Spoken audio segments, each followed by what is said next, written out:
Parce que moi, dans ma lettre à l'agence de rencontres cosmiques, j'avais demandé un amant tantrique. Attends, j'ai bugué là. Ta lettre à quoi? À l'agence de rencontres cosmiques. Quoi, c'est une espèce de forme de visualisation que tu fais? C'est plus que ça. C'est quelque chose que je propose dans pas mal de stages et dans toutes mes vidéos. C'est pas un grand secret. C'est une interprétation, une adaptation de la loi de l'attraction. Et oui, comme ça que je l'ai entendu. Voilà, tu écris comme si c'était fait. Par exemple, je passe tel jour, telle heure. Là, en l'occurrence, ce serait maintenant la Saint-Valentin. Moi, c'était ce que j'avais donné comme date. En fait, j'étais maquée depuis longtemps à la Saint-Valentin. Mais j'avais pris quand même un laps de temps de 6 mois pour être sûr que l'agence entende ma demande. Ouais. Et ce qui est important, c'est la date. Parce que si tu n'as pas de date, l'agence, elle en a rien à faire. Elle met ta lettre à la poubelle.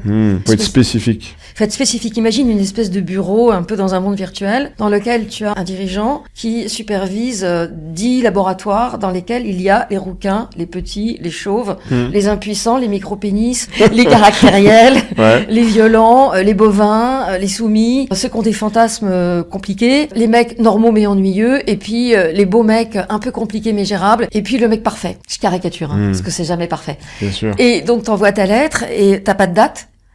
Ou alors tu dis bonjour chère agence de rencontres cosmiques, tu vois, il y en a qui écrivent bonjour Père Noël. Enfin. Ouais. Et donc ta lettre elle est balancée et ensuite chaque fois que tu donnes une info, il mesure autre temps et tôt. Allô le labo des grands. Alors selon la taille, t'as des filles qui mesurent 1m40 et qui veulent des mètres d'1m90. Mais si t'es dans la norme, la fille qui fait plus d'1m70, elle va dire 1m80 et plus. Allô le labo des 80 et plus. Et elle balance la lettre. Enfin elle commence à la mettre là. Puis en plus elle dit caucasien. Allô le labo des caucasiens. Tu vois? Et elle dit, ah, celle-là, elle aime les Renois. Allô, le labo des Renois ou des métis? Tu vois, c'est d'une précision impressionnante. Et ça marche pour l'argent, ça marche pour tout. C'est comme une maison. Et donc, comme je l'ai fait pour moi, en fait, j'ai fait une formation et j'ai dit au gars, j'ai pas de thunes. Mais le jour où j'écris 10 bouquins, je te mets dedans. Il a accepté. Parce que je l'avais déjà invité au café, tout ça. Et je l'ai cité dans 2 bouquins. Et ça avait très bien marché. Donc, une fois que tu fais la lettre, après, il faut la remettre dans un endroit spécifique, faut faire du feng shui, tout ça. Après, il faut faire un collage. Mais le collage, c'est pas un tableau de visualisation. C'est un mandala de l'amour. C'est pour ça que je te le dis. Ouais. Et donc, le mandala de l'amour, tu mets au milieu la gueule d'un mec que tu trouves sexy ou d'une nana que tu trouves sexy. Tu prends pas les gens trop connus parce que c'est pas drôle, tu vas dans les catalogues. Ensuite, tu le visualises habillé, en petite tenue. Tu prends le catalogue de la Redoute. Tu vas chez Boss. Si tu veux un mec chic, tu vas... T'es sérieuse? Au vieux campeur. Mais oui, je suis sérieuse et ça marche très bien. On dirait du vaudou, ton truc. C'est pas du vaudou parce que t'as pas de gris-gris, tu payes pas un mec 198 rue machin, escalier B, porte 3, où tu rentres dans un truc un peu bizarre et glauque. Non, pas du tout. Tu fais ça parce que déjà, ça t'oblige à te visualiser. Ensuite, tu mets la vision du couple. Par exemple, lui et toi, est-ce qu'il te tire par les cheveux comme dans la famille Pierre à Feu? Est-ce que vous regardez ensemble dans la même direction? Mais tu sais, je rigole, mais c'est exactement ce que j'ai fait quand j'ai rencontré mon ex-femme. Il y a maintenant 20 ans, j'ai pris un cahier et j'ai rédigé un paragraphe de plusieurs lignes qui décrivait le genre de femme que je voulais rencontrer. C'était à la fois physique, mais aussi du tempérament, de la personnalité, tout ça, les valeurs. Et je recopiais chaque matin, à nouveau, ce même paragraphe.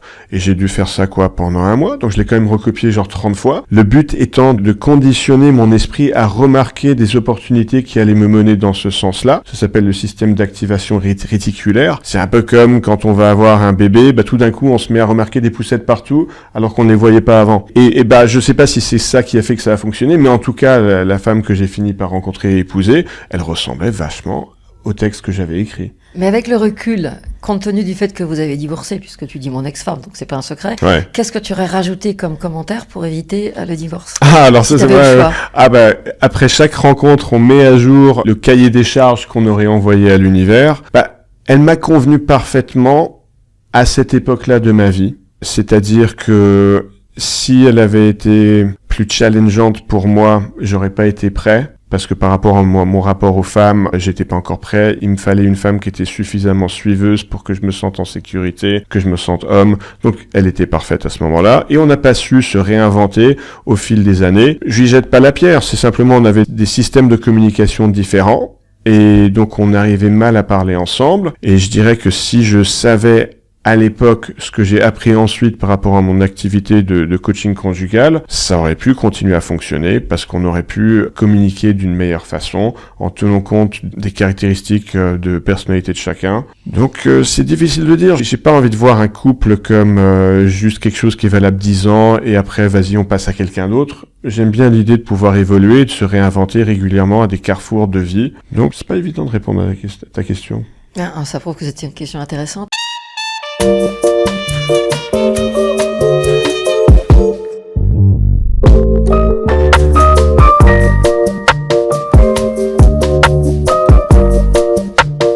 Ciao.